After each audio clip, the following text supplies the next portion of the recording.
Hi there, this is Sarah from Handmade Expressions, and today I'm just going to show you how to sew on a button that has 2 holes. So let's get started.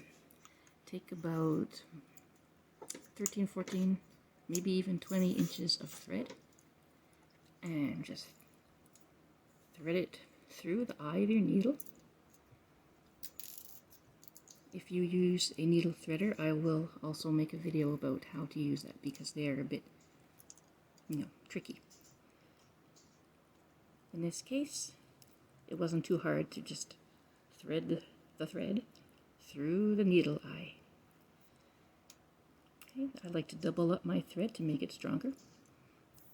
You don't have to, but I think it does make a stronger, secure stitch to put your button onto your fabric so it will not come off.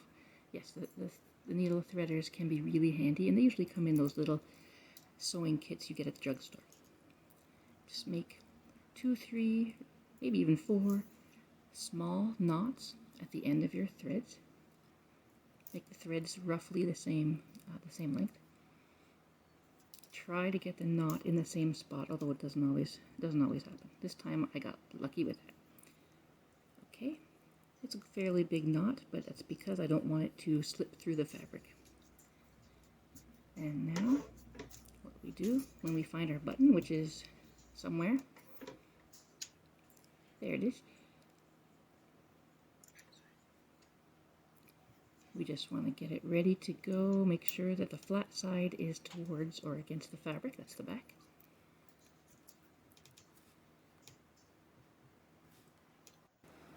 And if you need to make a mark on the fabric, you can use one of these fabric pencils. They leave a white mark that comes out when you wash. Otherwise, you can just look on your shirt or pants and see where the spot is where you need your button. So I've made a little mark there. Make sure the button is placed the right way. So the front of the button and the front fabric are both facing you.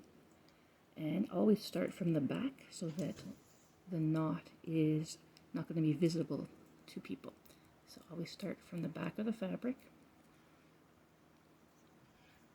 and just gently push the needle through, and just very slowly and gently so you don't jab yourself.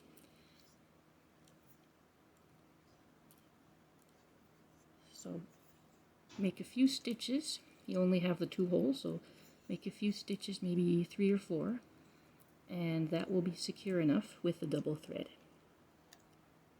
Just go round and around.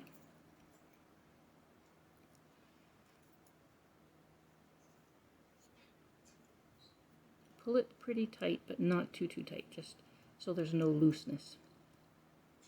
Maybe one more time. Yeah, it's pretty secure.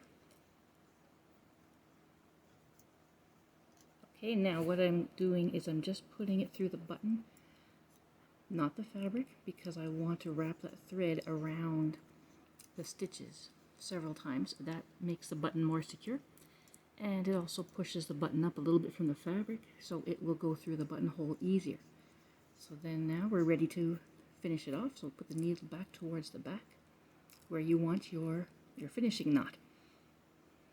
So just do, say, maybe 2 or 3 knots in the back to finish it off, so it will not come undone.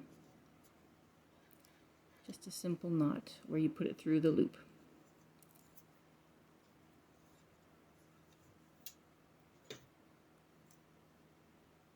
It's not going to be visible because the button is sort of covering over those white stitches.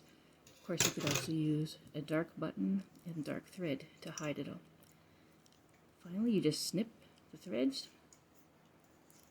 and